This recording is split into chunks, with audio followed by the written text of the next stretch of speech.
Well, again, I want to thank Lockheed Martin for sponsoring today's meal. And the next event, the final event, the coup de grace, so to speak, is something that has become a tradition out here at West, and it's an opportunity for the service chiefs to join each other with a discussion with a gentleman I think that we're all familiar with, Admiral Jim Stavridis. And Jim has been a great partner to both AFCEA as well as the Naval Institute, serving as the chairman of the board over the recent years here. So again, I'd like to introduce this gentleman and bring him up to the stage. I'm not going to get involved in reading his background and his bio because it's certainly one of those terribly tremendous. He's the dean of the Fletcher School of Law and Diplomacy at Tufts University up in the greater Boston area in Medford. He's been a Supreme Allied Commander. He spent 4 years in that position at NATO. And he's a very prolific writer as well as a prolific Twitterer. Is that a fair word to call? But anyway, this is a gentleman that's been a friend to this event and friend to AFCEA and a friend to the Naval Institute for many, many years. So Admiral Stavridis, I'd like to bring you up to the stage and turn it over to you, sir.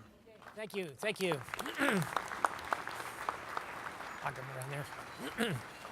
Thank you, Bob. Sir, it is an honor to be here with you and with everybody. I will offer that the General said that this event is the coup de grace. Those of you who speak rudimentary French will know that is the touch of grace. It's actually what was used on a battlefield when someone was wounded and you wanted to just execute them. So I hope our panel doesn't end as badly as a coup de grace. Can I ask the Commandant of the Marine Corps, the Commandant of the Coast Guard, and the Chief of Naval Operations, please join me on the stage. Please, a round of applause for the leaders of our sea services.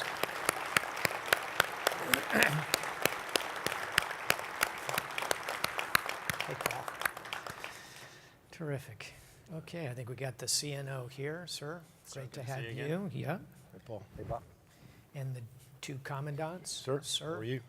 Sir, great having you here. Good to see you Gentlemen, again. please. Well, this is an event that people, I think, legitimately look forward to so that they have a chance to hear directly from leaders. And all of you have had just remarkable careers. And I think this is an interesting point because you're all well into your tours. And so this particular panel, this particular year, I think, affords an opportunity that we won't really see again for 3 or 4 years. So with that as introduction, I know everybody knows your biographies. Let me start, if I can, at the highest level, and then we'll work down to some specific thoughts and questions. But can we start with the 2 strategy documents that have just come out? The National Security Strategy from the White House, the National Defense Strategy from the Pentagon. And if I could just ask each of you to say a word about the role of your service in executing those 2 strategies, which I know has been much on your minds. Maybe we'll start here and go that way, and we'll just kind of roll back and forth. CNO, kick it off. Sir, I'll tell you, we look at those 2 strategy documents, the National Security Strategy and the National Defense Strategy, and we see a tremendous amount of responsibility for maritime forces in general and for the Navy specifically. And if you think about some of the highest level goals in those documents, you're preserving American prosperity, peace through strength, in the National Security Strategy, a more lethal force, building partnerships, expanding to new partnerships, reforming the department in terms of getting things done faster, really.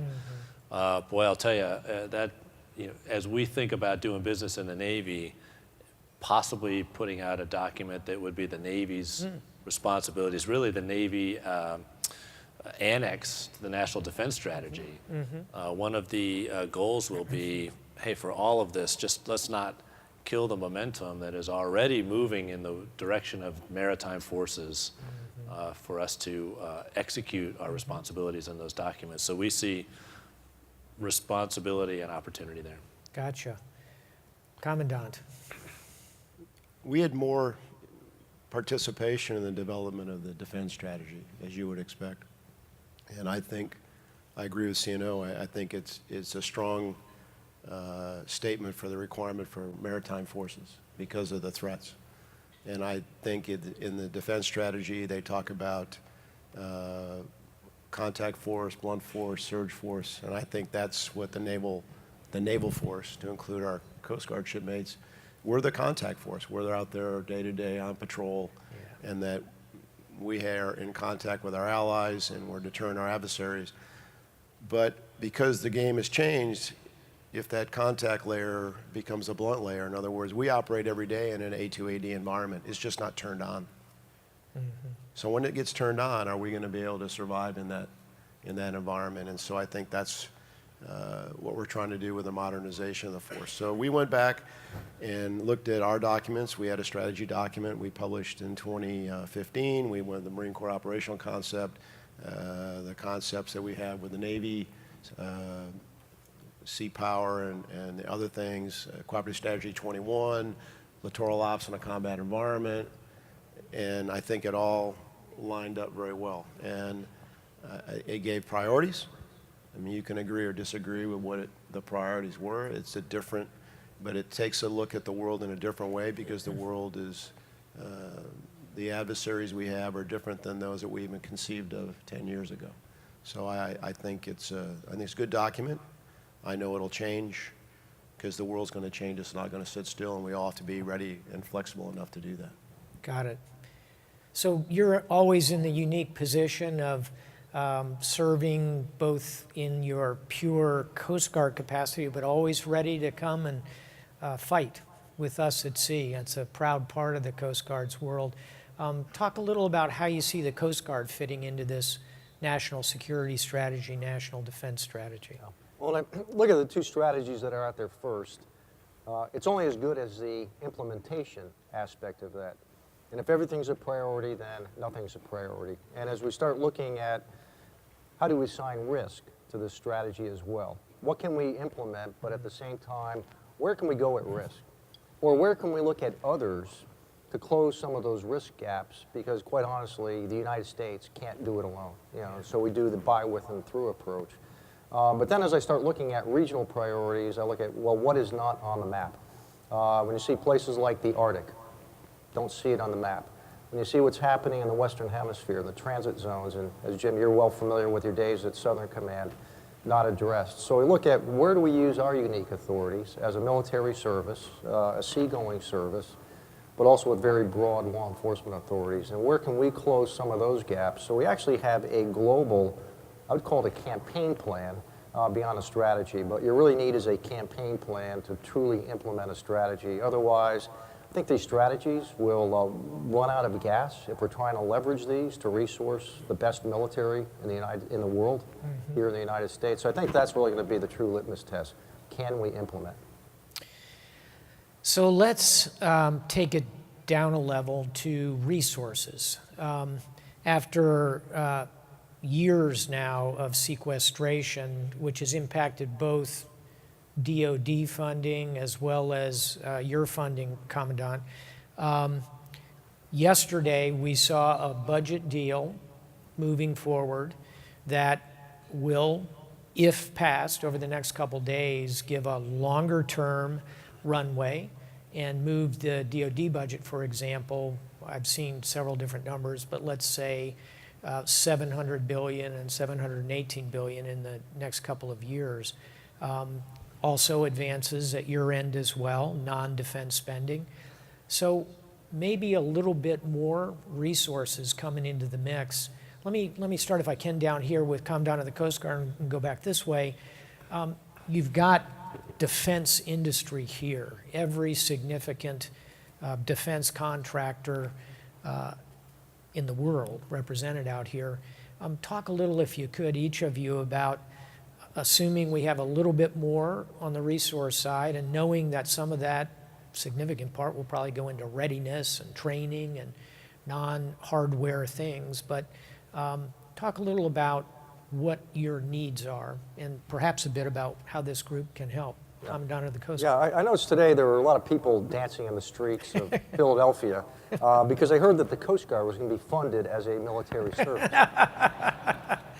Yeah, but- it's a but- big deal. But 96% of our appropriation is non-defense discretionary. Of course. 40% of our capital ships are acquired by, maintained by, manned by Coast Guard or chopped to geographic combatant commanders. So we are looking very optimistically at the deal that's being cut that will fully fund an icebreaker. Yeah. That will not just restore our infrastructure from a ravaging hurricane season, but make it so it won't fall down. You know, build a house of bricks instead of straw, if you will, approach to the service. But making meaningful investments in a service that the sun never sets on. Right. We are deployed around the world, and we're just pulling out of Antarctica today. So it's a good deal for 2 years. I always think back to when Admiral Mullen was the chairman of the Joint Chiefs, and as he left office, hung up the uniform, and he was asked, what is the #1 threat to national security? Our nation's debt. And so that is a day of reckoning that we have yet reconciled. And so as we're looking 1-2 year budgets, what's just over the horizon? So we need to be looking at that as well. We do indeed, and not to rain on anybody's parade. We've had plenty of parade talk the last day or so, but we do have a $1.5 trillion tax relief. Now this deal is another $500 billion. So I think your comment is well taken that there's a distance target we're going to have to deal with. But your comments about that near term are spot on and very helpful. Commandant. Well, they got to vote. I agree. And so we've been here before. I mean, the problem is for all of us, and I'm not going to speak for my partners up here on the stage or the other service chiefs, but I'm hopeful that they'll pass. And it's a lot of money. Yeah. It's a lot of money.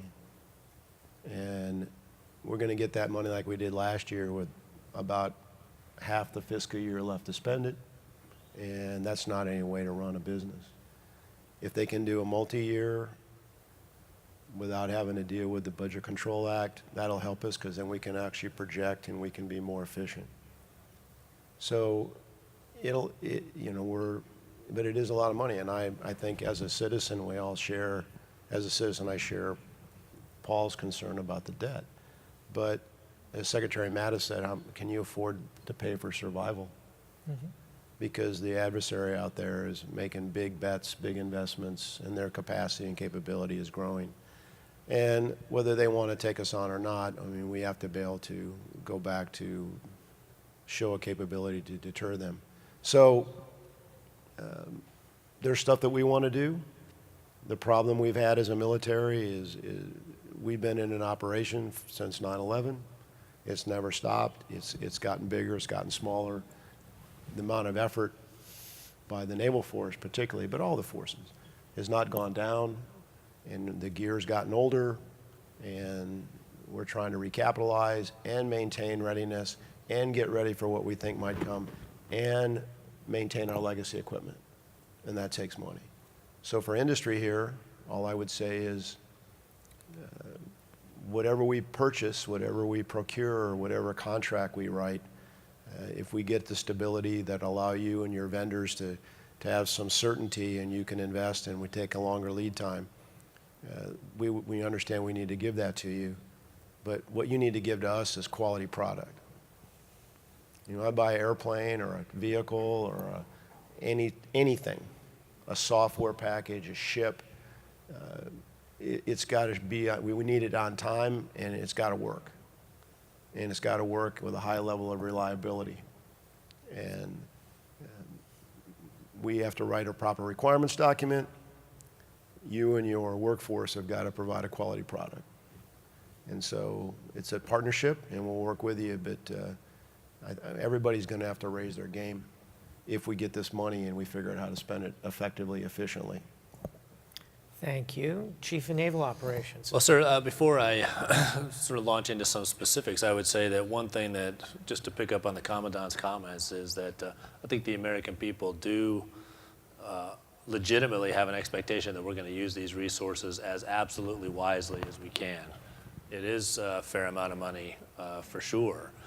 And what I can say, one of the dynamics of us serving together for the past 2 years is that I would say that in terms of collaborating together, it's never been better between the Navy, Marine Corps, Navy, Coast Guard teams, this maritime force that's put together. And so there is increasingly efficient and effective ways of doing business, which translate into efficient and effective ways of using resources. And so that's been one of the more rewarding parts of the last couple of years. With respect to any message to industry, one of the things is that we've been talking to industry consistently. To many of the folks in this room, we started this morning with a terrific roundtable with small business leaders, and boy, what an important part of the business they are in terms of the agility and the innovation, creativity that they bring. Need to make sure that we stimulate that. But I will tell you that the most interesting part of that conversation is them pointing out to us where are these obstacles that just don't seem to make any sense anymore in a competitive, globally competitive environment. Coming out of a period of 2 decades or more of really not competitive. Boy, there's an awful lot of conditioning we have to do to lean out our processes. I would say that the Congress has given us plenty of authorities to speed up. We just need the people with the right mindset, the sense of urgency to get that done. Industry can inform us not only in terms of what sort of material solutions can get us better, but also what sort of processes could make us more agile as well. And then we just iterate faster and move into the future. So let me just run the table one more time and ask you to just comment on 2 or 3 procurements that you think are particularly important, that are working in your lane. So I'm going to guess SSBN possibly. Right. But it's really an interesting question, sir. So important for what? Important for national defense, national survival, the replacement to the SSBN, to the Trident class, #1 acquisition program in the Department of the Navy, because without that strategic deterrent, we're really in a different world, right? Everything becomes impossibly hard. So that's got to succeed.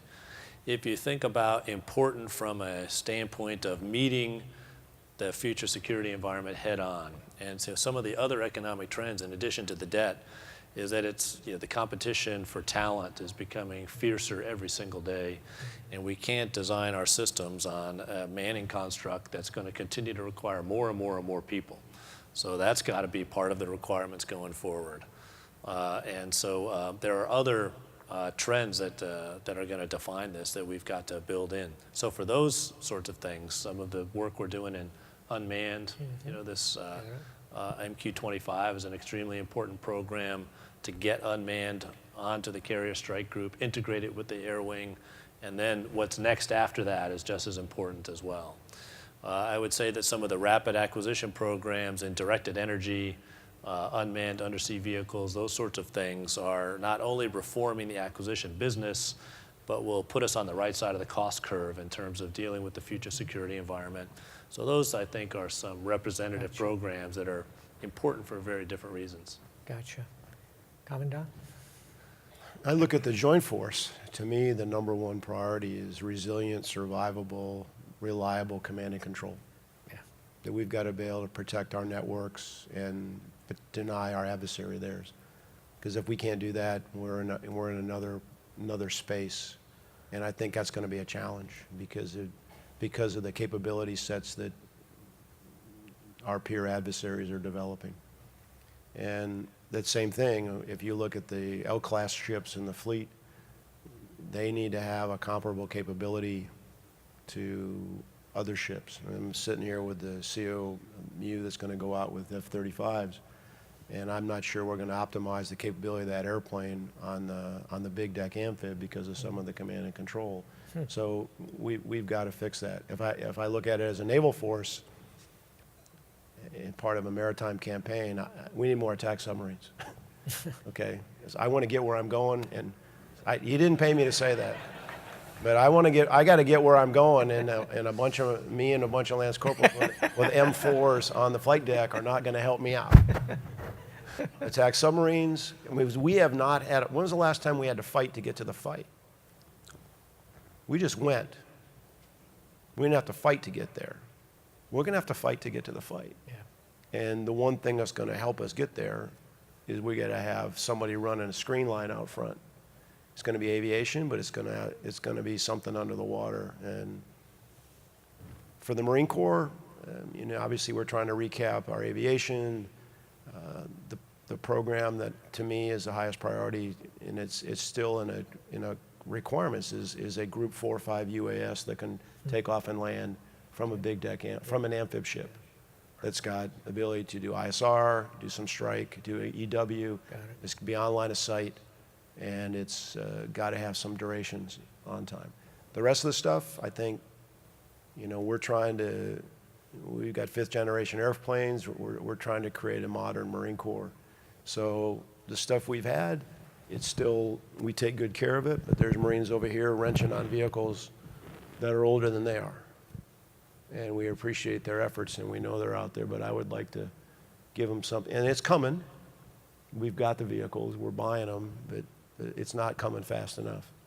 So, I could go all the way down from the boots we wear on our feet all the way up to stuff that's in space. Gotcha. So, but those are the kind of the things that, as far as a priority for acquisition. Gotcha. Thank you, Commandant. Commandant.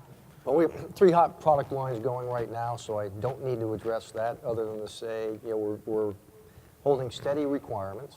So we're delivering platforms on schedule, on budget, that will serve our nation at least 30 years beyond today. Yeah. But we often keep our eye on the prize, and we don't look at what are the sustainment costs as you recapitalize a fleet. Sure.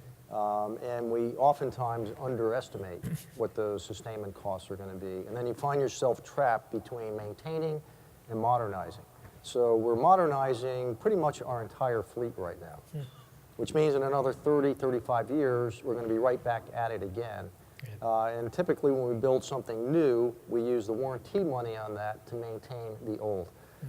We clearly need to build new icebreakers. And with the budget deal, this will finally put real money to at least build the first one. We have an integrated program office with the Navy up and running, driving down costs, meet requirements. We haven't built one in 40 years. Yeah. It's an investment in our shipbuilding industry here in the United States. Hold that thought for just a minute, though. At one of these events, someone asked me about the Jones Act. They said, well, should we get rid of the Jones Act? As soon as we get rid of the Jones Act, NASSCO is going to go away.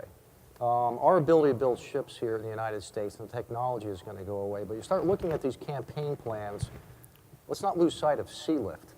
Our ready reserve fleet is very old. Many of these are steamships. We're running out of licensed mariners that know how to run these ships, but we have plans that are built, to Bob's point, that they'll all arrive on time and there will be no attrition.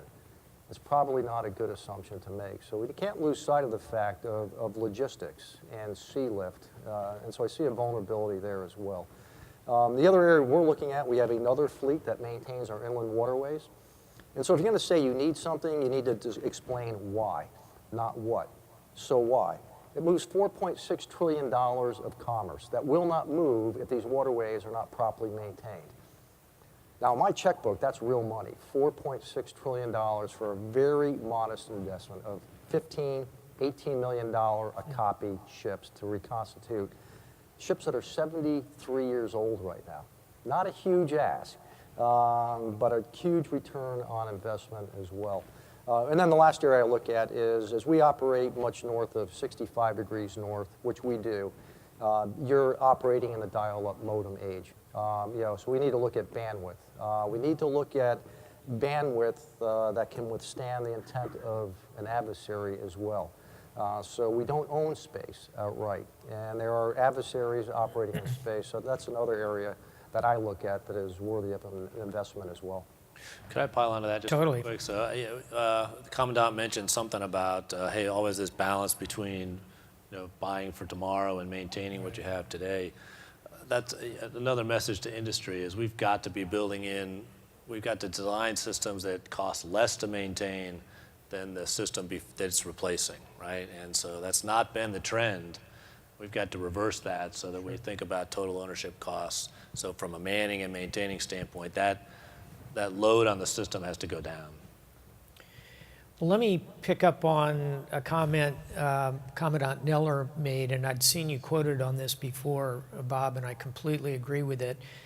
I think you were the first one to start saying we're not in a near-peer situation, we're in a peer situation when we look at China and Russia to some degree.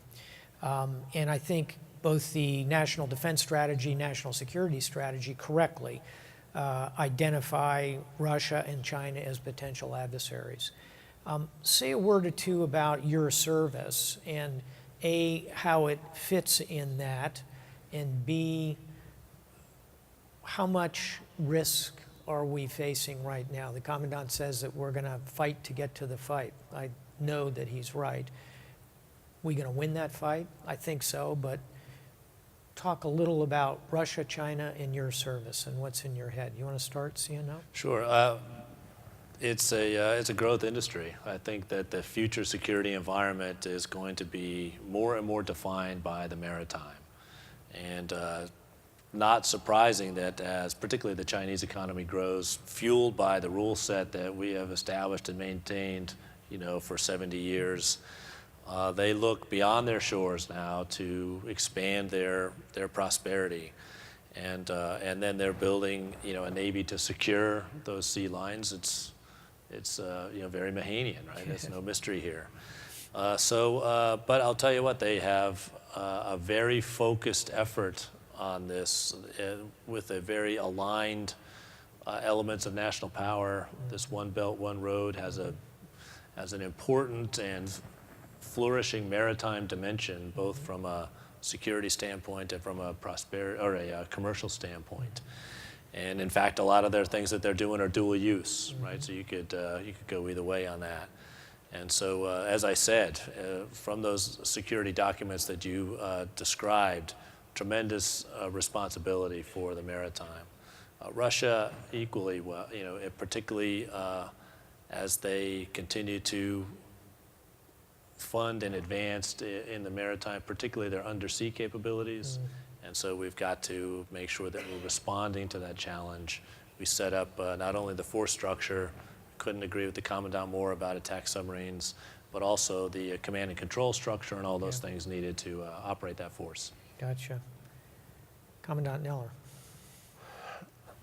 Well, I guess the first thing I'd say, I'm not sure that conflict is inevitable, but we compete, and the strategy has said compete below the level of conflict. And historically, China and Russia have been continental powers. I think Russia still is in that area.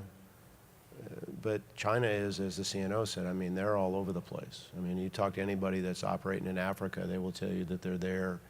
They're using their economic power to buy resources and influence. They've expanded their overseas basing, so they've become an international maritime force. So we work with them, but stuff that they've done in the South China Sea, their interpretation of what the UN Convention on Law of the Sea and the 9-dash line, we don't agree with that. So there's a potential for stuff to go bump in the night. Yeah.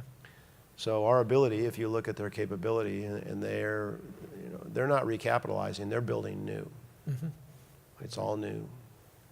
And they have not been consumed with overseas violent extremists, not to the degree we have. And so, they've developed a very capable force, and they're increasing their capacity, using their economic wherewithal to fund this. So I think we look at them as a pacing threat. Mm-hmm. And so I think our ability, that's why it's so important that much of the stuff that the CNO talked about and we've talked about in all the services, to try to be able to ensure that if they did, that their calculations are based on the fact that they're not going to have a distinct advantage over us. Sure. So that way we would assure that we don't have conflict. Yeah. Exactly. So that's the calculus there. So I think we're trying to change the organization of the force. The things that we would need against somebody like China or even Russia is not going to be more armor, not going to be more infantry. It's going to be long-range precision. It's going to be resilient comms. It's going to be electronic warfare. It's going to be information operations. It's going to be the ability to operate within a contested environment, to be able to get access, to be able to get to where we need to get to if we did have to contest any of their actions. And so, you know, it's interesting to watch. You were the SACEUR, you saw what they did, and I think they're very clever. You know, it's kind of like the Chinese game of Go. They put a marble down, and then they wait. And then what are we going to do? And then we don't do anything. If we don't, they put another one down. And I think Russia was playing a similar game. So at some point, we got to put our marble down and then see what they do. Yeah. And then maybe I think, again, it's not good business. I don't think either of us, anybody's looking for a fight, but we can't let ourselves to be put in a position of disadvantage internationally, whether it be economically or other. Yeah, we can't lose all our marbles. That's true. Commandant. So when I look at all the intellectual output of our geographic combatant commands, our functional commands, the joint staff, what's the corollary to that? We clearly need to negotiate from a position of strength, but it's almost unilaterally military strength. If someone were to truly impose an existential threat against the United States, would it wake up that lion that Japan awoke in back in 1941? Could we bring all of our economic might to bear? Do we have the capacity with our military-industrial complex where we can surge output? So maybe we don't need to do it today, but if you recognize, you know, if you harness the entire strength of this nation, you have awoken a lion that will devour you, but we often just look at using military as the only tool of diplomacy. I think it's time we need to start looking at other tools. So we do surge models. Well, what do we do to surge our economy? I'm sure we're not looking at budget caps and sequestration in that environment. At the same time, how much can our military, where is Rosie the Riveter today? She just passed away a couple of weeks ago. But how do we harness, the full output of this nation? That if you want to play ball with us, you are going to lose 9 times out of 10. So I think that's the whole aspect of, we're missing something else in this. Some of the other diplomatic, economic tools to complement our military capacity, rather than to bemoan our readiness. And I think the more we bemoan it, the more an adversary is incentivized to say, as Bob said, we'll put another marble down. Yeah, I agree with that. And as we look at China, the Commandant mentioned China's movement into Africa. We also see them, another part of the world where they're putting down their marbles is Latin America. To your point as well, I agree, we're not destined for war, as in the title of Graham Allison's book about U.S. and China. But I completely agree. We're fortunately not playing checkers, but we're playing chess, and they are playing Go, and it is a more complicated game. So with that thought, I want to ask each of you a specific question. So Commandant Z, I'd like to ask you about Latin America and what the Coast Guard does for us. Commandant Neller, I'd like to ask you about the Marine Operational Concept. You talked about that last year. I'd love to hear kind of where that's gone and how that fits. And CNO, you're not going to get out of the room alive without a question on 355 ships. How do we get there? Do we get there? What's the plan? But can we start with Latin America, my old stomping grounds? Well, certainly, Jim. And I've been trespassing on John Kelly and now Kurt Tidd's AOR. I've met with every president in Latin America, at least in Central America. I've had 4 or 5 meetings just in the last 7 or 8 months as he is leaving office with President Santos.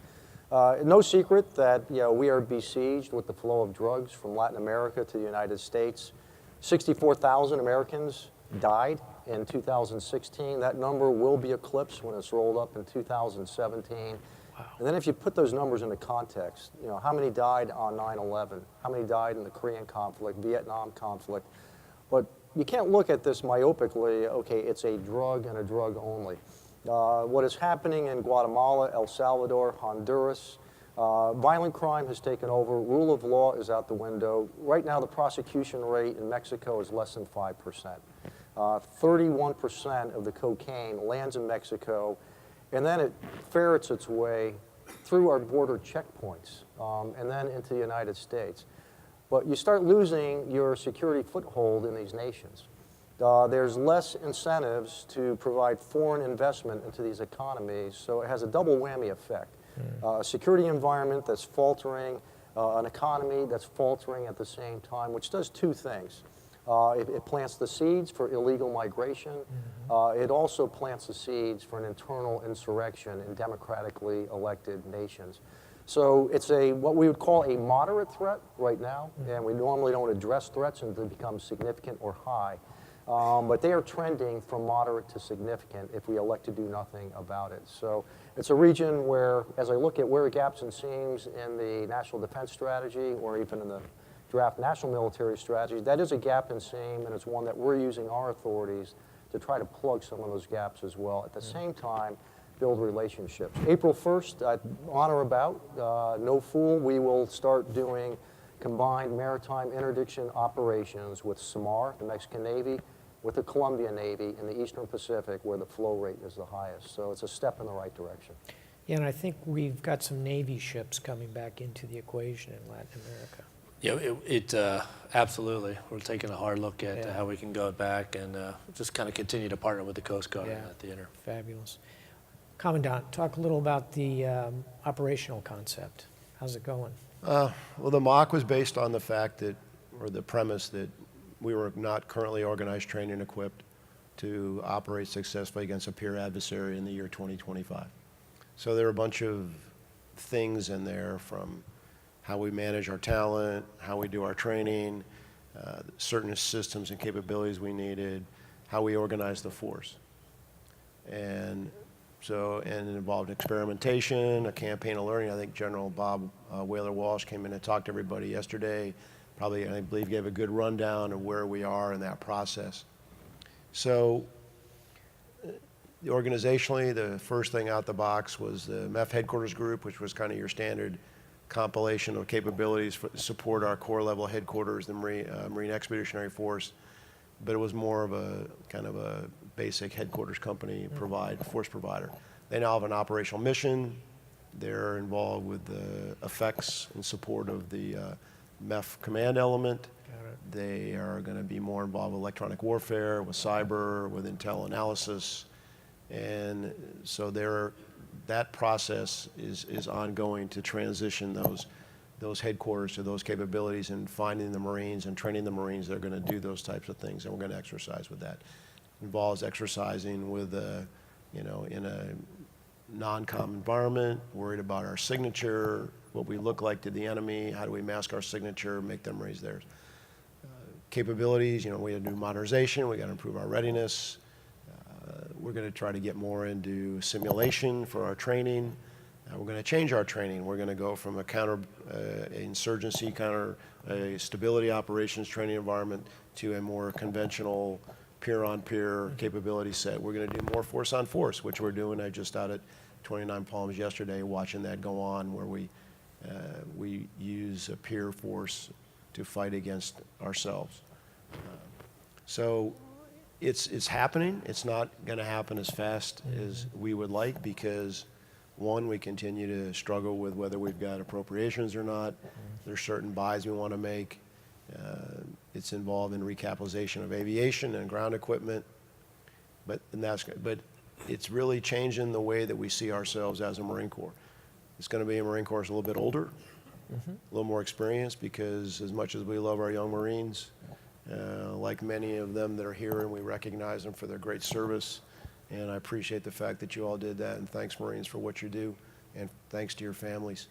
But we need a little bit older because it takes longer to learn these skills. Exactly. And So we're organizationally looking at the whole way we do business, and it's going to change our culture. I mean, not that we won't have the capability to do forcible entry. We still have to retain that capability, but every one of these fights is going to be different, and we're looking at ourselves against these potential threats and how we might compete. We'll look forward to following this as it unfolds, and also how it fits into the littoral operations in contested waters, which I think is another enormous piece of this. CNO, talk a little about 355, and when CNO is done, we'll open it up to some questions and comments from the group. Sir. Well, the 355 number really started with work that we did some of it ourselves and stimulated around the nation to answer the question, hey, what sort of Navy does the nation need to meet its responsibilities in the world? And there was a really, we didn't direct this or try and orchestrate it at all, but there was a great convergence around a couple of conclusions. One, that the nation needed more naval power than we have right now, right? We're just not there. And then in terms of ship count, platforms, there was a convergence around middle 300s, 350 to 400. And so that got a lot of traction and has now been made the law of the land, right? That the 355 ship Navy is in the NDAA. So that is certainly one component of naval power is platforms. As Paul alluded, there are a number of challenges with building a Navy of that size. So our shipbuilding plan, which is going to be submitted soon, it'll start in 1955 in its discussion.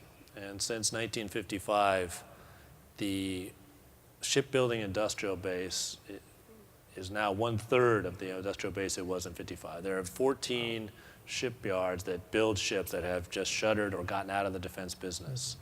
And so you can see these two conflicting trends, the need to grow the number of ships, and you just don't have the industrial capacity to do that. So that's just the shipbuilding part. But as I think of naval power, there are other elements, both material and non-material. So just as important is what do we put on those ships. And so there's sort of a bigger Navy, but there's also a better Navy. And we talked about some of those systems, combat systems, sensors, weapons, et cetera. There's a networking dimension to that. And so it goes to Commandant idea of resilient communications. Yeah. And if you've seen the movies The Darkest Hour, or you've seen the movies Dunkirk, that Battle of Britain was in a large part won by a network of radars that was able to vector the Royal Air Force into combat much more effectively. Then there's this talented Navy piece, and so we've got to continue to bring in the people that will stitch this all together. There's an operational concepts. How do we use this new technology with these new skilled sailors that operate it? And then finally, that's all potential energy unless we take that Navy out to sea with all of those other components and get it ready. And so as we think and conceptualize about building naval power, we've got to keep all 6 elements together. To have one advantaged or one disadvantage really will create imbalance, which will, in the end, will not optimize that naval and increase that naval power as much as we need. So that's sort of how we're approaching it. Okay, and you see it as realistic and, as you said, the law of the land? Very realistic. Okay. But I'll tell you what, it's going to be a matter of commitment in terms of resources. So we have a sort of a family of plans. Sure. Some that sort of status quo. That takes a long time to get to 355. Yeah. If you want to get there faster, there's the current limit of the current industrial base, and that can go so fast. And if you want to go faster than that, we're going to have to build shipyards or think differently. Or extend service life on some ships. All tricks. So we're looking at life extension. We looked hard at bringing ships back. Yeah. But we're over. Everything's on the table. Everything, every trick in the book is on the table. Got it. So. Thank you. Okay, be happy to open this up for some questions. I think if you just step to the microphone right here in the front, And we have a winner. Go ahead, and please keep your questions short, tight, no speeches, and actually ask a question. Aw. Yeah, and I will be listening. Sidney Friedberg, Breaking Defense. Following on something the Commandant of the Marine Corps said, changing your training. How are, especially the Navy and the Marine Corps, changing how they train to refocus on the high intensity, the near peer? For example, with having 3 carriers in the Pacific recently at the same time. And on the Coast Guard front, and we normally don't think of the Coast Guard in this context, we talked about mobilizing the whole nation. There were coasties at D-Day all over the place in wartime and far forward, as you say, even today, working with COCOMs. So how have all you sort of worked on that transition, training people in the TTPs and the mindset for the high-intensity fight? Well done, Sidney. For you, a very short question. So let me open it up for the panel. First stab. Yeah, go ahead. I'll be happy to take the first stab of it, and I'll start with a sort of a macroscopic view, and then my colleagues can take it from there. I will tell you that if you go, and this is a spectacular event west here in San Diego, one I look forward to every single year, and so, before I go on, my compliments to everybody, the Naval Institute and FCA for putting this on. It's just world class. There's another one called ITSEC, and it goes and it's concentrated around technologies that render environments, and if you're a gamer, you know what I'm talking about in terms of the realistic environments that technology can create these days. And if you think you're not a gamer, then you're probably in denial. The reality of that is that if you take a sailor, there's a couple of things. One, this Navy the nation needs is going to require different skill sets than the ones that our sailors have today. And so we've got to be mindful about creating those skill sets. We're just around the corner from a world with no drivers, right? Machines are going to be driving. So what are we going to do with sailors who were trained to drive? We have to be out in front of that problem and give them new skills. And then the technology to teach them those skills, educate and training those skills into them is different. Using some of these terrific environments to not only create terrific technology, to not only create a very realistic environment, a prototypically difficult environment, but also to measure their performance through that scenario, if you will, and feedback. So it's this idea of measurement and feedback that really allows teams to learn faster. And so we also must be mindful that as good as it gets, it can only take you so far, and at some point you just have to get salt water under the keel and get out and do it. But those technologies can take us a lot further down that path than they used to be able to preserve those training opportunities at sea for only those skills that we need to learn at sea. And I think each of the services is sort of adopting that approach to one extent or another. Commandants? On the land, if we're ashore, we've gone from fighting an insurgency against an adversary who had no indirect fire, no long-range precision, no ability to affect our comms, to an adversary, at least the way we simulate it, that has these things. Yeah. The way that many of the more experienced people in here were raised back in the 80s, and I know I was. So, you're an artillery unit, you're going to get 2 missions off, you got to move. You're going to have to move your command post. You're going to have to operate at night. You're going to have to worry about your electromagnetic signature. You're not going to be able to turn on your radios, or you're going to have to do burst transmission, or you're going to deny your comms. We're going to say you're not going to operate, or you're just going to deliberately figure out another way, not to go back to the Stone Age of messengers and flags and whistles and cymbals and trumpets, but those are hard to jam, and that's why they were used. But so. And I think a lot of it is just getting everybody to pay attention and realize that the game has changed. For now, the first time we flew a quadcopter over a Marine unit in an urban lane against a live adversary, they kind of looked up and didn't know what to do. Now they know what to do because they know that quadcopter could be delivering munitions against them. Right. So we're working on it. I would say at sea, I think pack fleet's probably the most aggressive in dealing with all the formations that cross, that they're going to what you would call MCON. Yeah. Navy's teaching us all about sit, you know, can I be seen, can I be targeted, am I seen, am I not seen, am I seen, can I be targeted? So, you know, you're aware of the fact that you're not just out there sailing across the open ocean, that you've got to be aware that you're being surveilled, you could be being targeted, and what are you going to do to mitigate that? So whether it's reduce your signature, whether it's use decoys or use undersea capabilities, all those things that the CNO talked about. So there's a lot going on because On both oceans. on both oceans. So I mean, I think everywhere we're thinking about that because we realize that the adversary we had in the 80s went away, and now they're back in a different shape, and we have other adversaries, and they've got game, Yeah. and we got to compete. Commandant. Well, we're great at doing exercises, and then at the end of it, we observe lessons. You know, we call it lessons learned, but we keep observing the same lessons over and over again. So there's an advantage right there with our exercise regimes, and then how do you actually implement some of those gaps that you've identified during these particular exercises. We got to see firsthand when you lose complete communications when we had a surge force in Puerto Rico. In isolated communities, and then a loss of confidence in the local government and then even in our federal government as well. So we've seen what it's like to operate in a communications-deprived environment. Then there are these other things I call predictable surprises. We interact with the public every day, and sometimes it's using warning shots and up to including deadly force, mostly in our counter-drug missions. When we looked at what was happening in Ferguson, Missouri, and we have a use of force training, and I've gone through it a number of times, and you pretty much have the scenarios memorized. And you know at some point someone's going to pull out a hidden gun, you shoot them before they shoot you.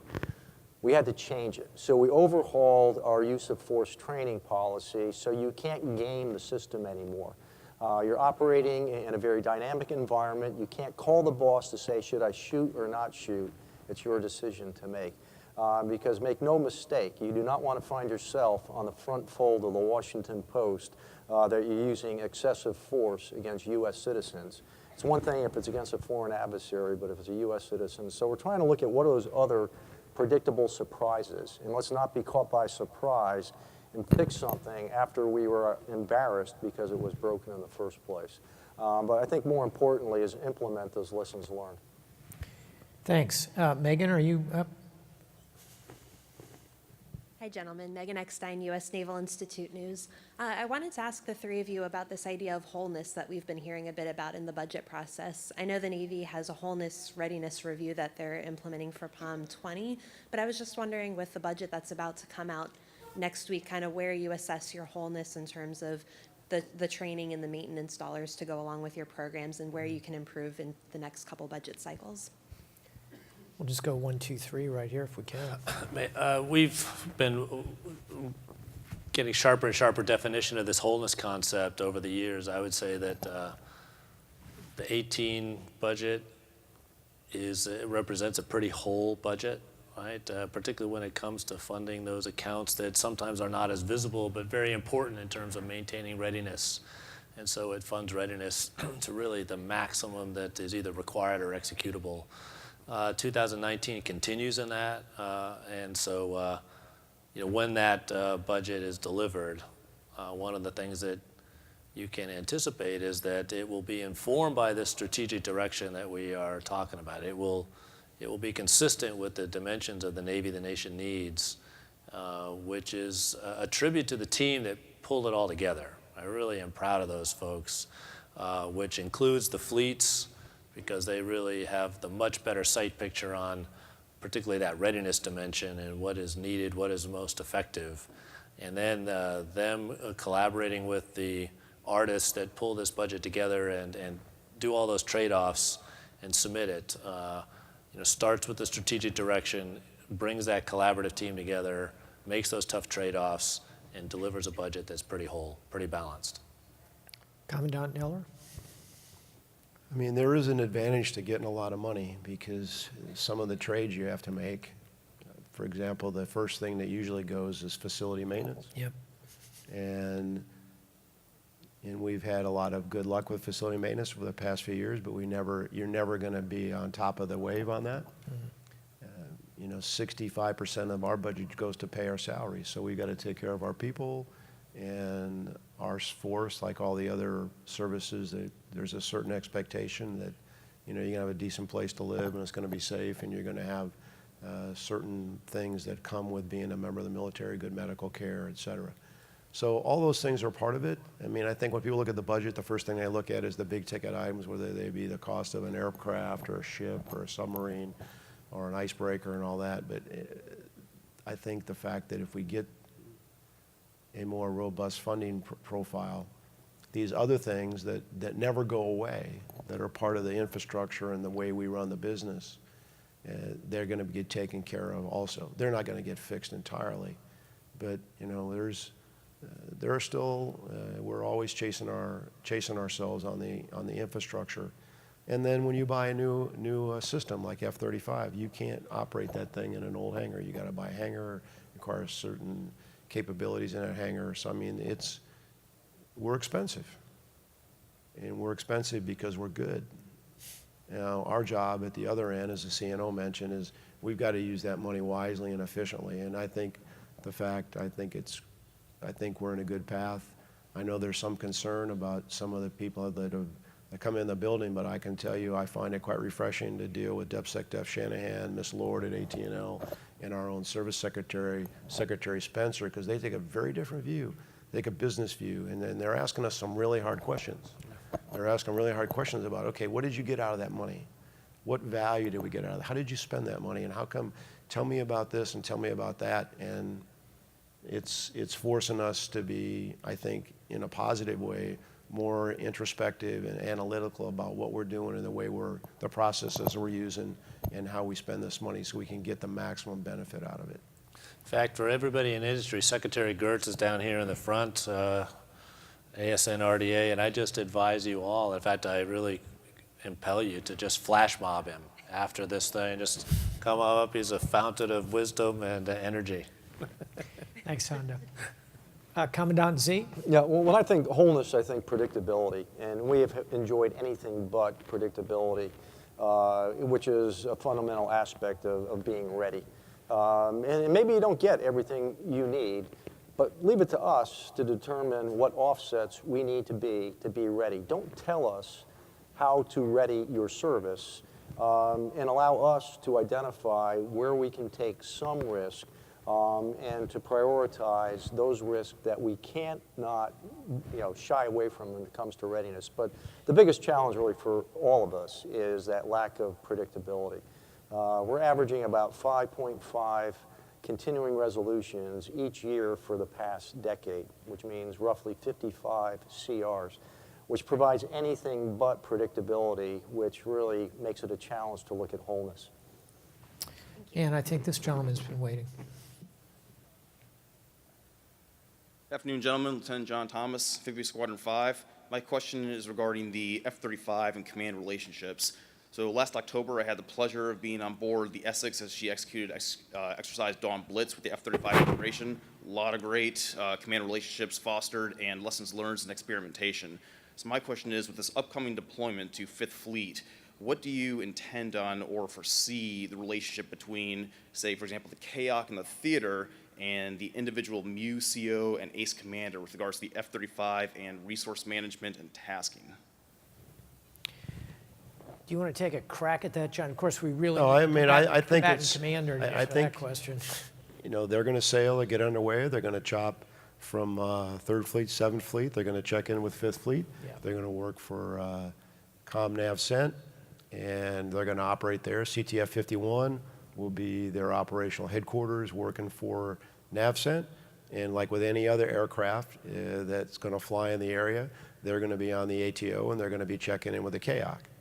So they'll be on the reporting. So, TBMCS, they'll show it. They'll be on the ATO, but they'll get a mission, but they'll be tasking unless the combatant commander changes that. So the mission will come down through the combatant commander.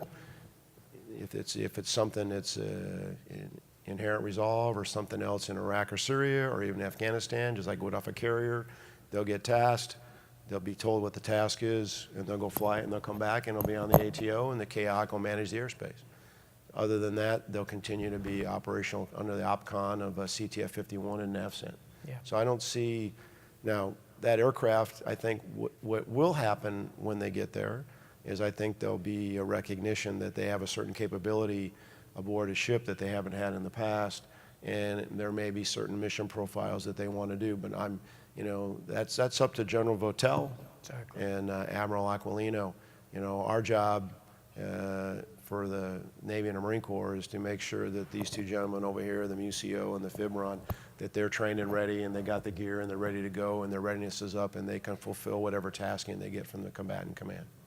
Yeah, just as a former two-time combatant commander, I'll tell you, think of it like a race car. These guys build the car, fuel the car, clean the car, train everything. They make it perfect, and then they just flip the keys to the combatant commander. It's really a good thing being a combatant commander. And so I thank all the service I'll just chiefs. pile one thing on top of that, is that if there's a theater that is agile in terms of command and control, particularly in the naval dimension, you couldn't ask for a better theater than the CENTCOM to learn fast, adapt the C2, particularly between the Navy Marine Corps team there, to get the most out of that aircraft's potential. And I think there's going to be a lot of learning there when that starts to happen. Yeah, and I'll close this by saying it's going to be crucial as we get into this near-peer potential combat, that virtuous circle between the service chiefs and the combatant commanders has to get faster and tighter. Because if we're going to respond, as Commandant Neller says, to opponents who have an entirely more sophisticated panoply of capabilities, that circle has to move very, very fast. Over here. Thank you, gentlemen. Good afternoon, gentlemen. Admiral Stavridis, you written articles that compared the trajectory we are on with cyber to that which that got us an Air Force. Do you still hold that we're on that trajectory? And then to the panel, do you see that trend and do you welcome it, cyber as a service? Yeah, we actually had this question, I think last year or maybe the year before. And unless any of the service chiefs have changed their opinion, I don't think they think we're on a trajectory for a cyber service. No head nods there. So in the interest of time, I'll just stipulate that they are not in favor of it. I continue to be in favor of it. I think over time, in 50 years, 100 years, we'll look back and say, what were we thinking not to have a cyber service? But there are powerful arguments on keep it within the current services as well. Thank you. Thanks. The only thing I'd say, Admiral, I mean, Yeah, I think please. even though there are service components to cybercom, I mean, in the aggregate, I think we're building, whether you want to call it a cyber service, we're building a cyber capability. Nice point. And I think, so how we organize that force and how we aggregate it, I think the general effect is we want to have a capability available to the Department of Defense and to the nation that does that. And I think everything in there is evolving. I mean, we're to the point now, if you make it through all the wickets and you become a cyber marine, if you will, and you're qualified to do mission protection or attack or cyber mission force stuff, once you get, you're not leaving. You're going to be like in SOCOM. You're in, Yeah, you're a special SOCOM mission, is the model. we're done. And because it just doesn't make sense from a business case to then take you after 2 years and then send you off to do something else, unless you want to, unless you need a break. And we can't afford to keep these people. The only thing we can give them is, hey, I'm going to leave you alone and let you do your job. And hopefully that and some enough resources to provide a bonus like we would to anybody else in a high density high density, low demand, very difficult, very technical, very challenging MOS. That'll be enough to give us enough aggregate capability. But the force is growing, and I think all of us are looking for people that have that capability, and we'll do what we can to get them trained and get them out there so they can operate in defense of the nation. Yeah, well said. Good afternoon, gentlemen. I'm Lieutenant Alan Cummings from US Southcom. I think it's fair to say, as you referenced in one of the previous questions, that the bulk of our man, train, and equip functions are meant to provide ARGMUs and the CSG to the combatant commanders. There are alternative constructs such as the Surface Action Group and the Company Landing Team, but the carrier remains our maritime king of battle. So if we are to go to war in, let's say, 2025 against the peer adversaries, will those formations be our formations of choice? And is that the right tool, or is it the tool we have available? Thank you. Yeah, I think I'll just start because you need to catch up in your reading a little bit. We're actually moving to force structures well beyond strike groups and traditional ARGMUs.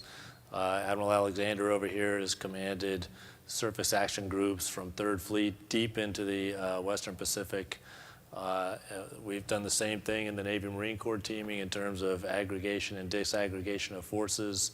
And so I think that it's a pretty adaptable force. A lot of times we're sort of, characterized as being stodgy, and certainly everybody strives for more agility. There's no question about that. But if you think of the adaptations that we have made over a relatively short period of time, in some cases transforming an amazingly complex and large force, I challenge you to look through history and find a more agile and adaptive organization than the U.S. Armed Forces. And so that comes to bear here in the maritime forces, and we're starting to look at a lot of those more creative force structures to adapt to the environment. Thank you. I would add, if you look at the hurricane response, you see effectively humanitarian action groups that come together with Coast Guard ships, with Navy ships, with Marines operating, as well as the other services, all coming together very adaptively. So I think you will see that kind of agility. It'll only increase. We have time for Let me just... please, Paul. Since the CNO said he needed to read more books. Read the book Anti-Fragile. It's on my reading list. So I'll look up Common Coast Guard reading list, Anti-Fragile. But it talks about the larger you are, the harder you fall. So if you consolidate all of your forces, you become a consolidated target at the same time. And he's used multiple examples of a more disaggregated approach provides actually greater resiliency than if you do a concentration of forces as well. It's a really pretty compelling read, and so I'd really commend it to any of you as you start looking at how do we need to think about approaching this future environment that we're in. Thank you, Commandant. And got time for one more question. Probably the last time the lieutenant will ever ask a question. You got sort of like 3 homework assignments. And I'll take a book report on that Anti-Fragile book there, Lieutenant. Thank you.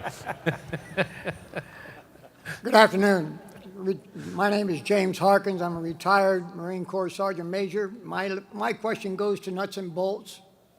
With the dwindling population eligible to enlist in the armed services, how, with the Navy looking at 350 ships, the Marine Corps having a whole bunch of empty boat spaces out there in the real world, how are we anticipating filling all of these empty spaces that you might have for your 350 ships and to fulfill your obligation for all of the divisions that you need real people in?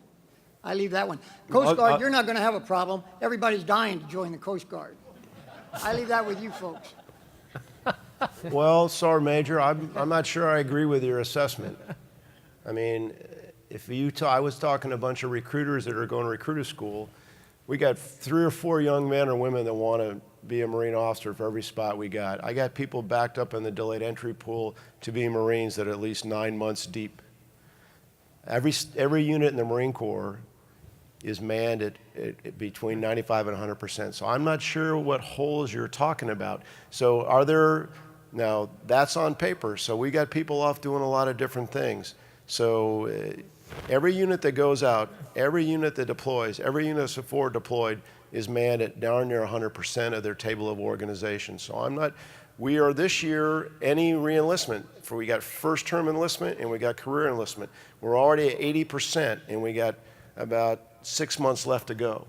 So it's all filling up. So I'm not sure what problem you want me to solve. With the Navy and the Marine Corps in the non-deployables and others filling those slots to fill those deployable positions, with the dwindling population, with the jobs getting more and more better in the economy, I see this dwindling force. You say, and I agree with you, you've got a great police system, General, but the problem is these police are going to be drawn away into the civilian world as the economy gets better.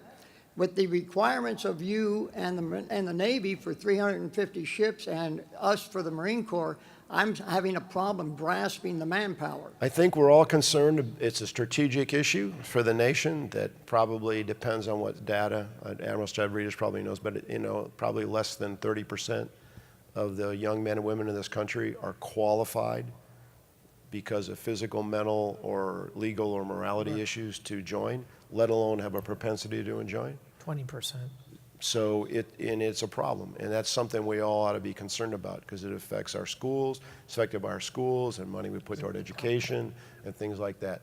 So in the near term, long term, I share your concern, but I think you're talking about a force of 2 million out of a nation of 350 million. It's kind of important. That's why we maintain our population flow, that we allow people that are qualified and are legal to come into our country, just like all of us came into this country from our ancestors at one time. So I think that's a concern, and there is competition out there to recruit because of business and the economy. But so far we're making it, but we're watching it, and I share your concern. I'll tell you what. Let me just address it because. And I hate to get into the middle of this Marine thing, but Oh no, you have cross-decking, sir. So Yeah. Sir, your airtime is done. Yeah, let me say this, that what's really remarkable is, the Commandant described it very accurately. We've also in the Navy met our recruiting goals for more than 10 years running. And you've got to think about why that is. And we can't compete on salary, right? Just can't do that. And, oh, by the way, not only are we going to pay you less, but we are going to demand some pretty significant sacrifices out of each of our service members, and there's plenty of them here. And so I'm just speaking to you. And I'm convinced that the reason we continue to fill our ranks, the other thing before I go on, our Navy and Marine Corps is about as talented a force as it has ever been by every measure of human talent, right? Whether that's grades, test scores, physical fitness, you name it.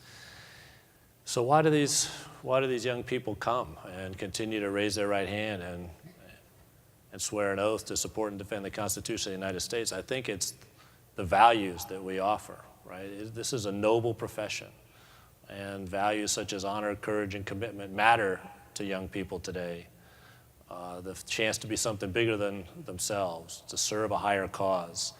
And so the Commandant, all of us up here on stage, including Admiral Stavridis, spend a great deal of time making sure that we have our moral compass set at true north and that our behaviors as an organization match our values as a profession, so that there's no say-do mismatch. Because from your time in service, as soon as that happens, the smart folks are going to leave first, right?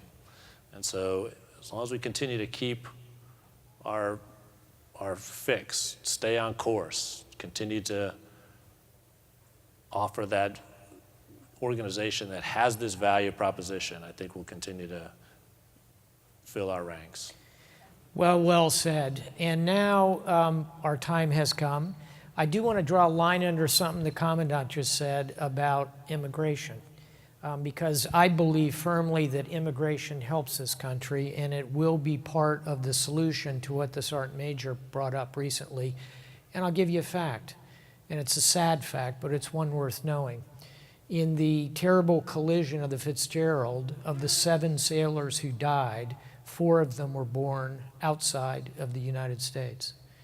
We can do this in this country, and I think CNO's last comments about why people want to be part of the kind of services that are led by Admiral Z, General Neller, and my very good friend, Admiral John Richardson.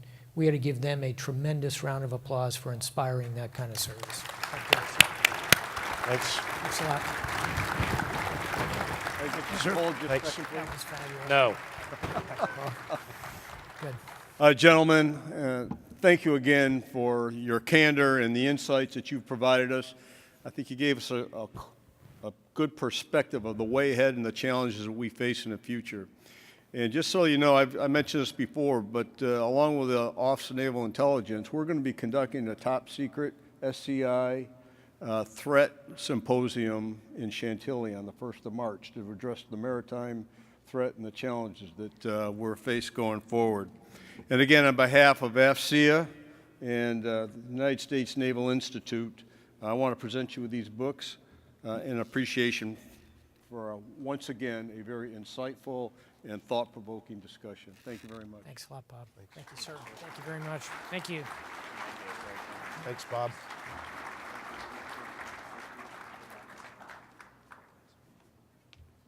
And by the way, the name of that book was Great Powers, Grand Strategies, The New Game in the South China Sea by Anders Kaur. Thank you very much.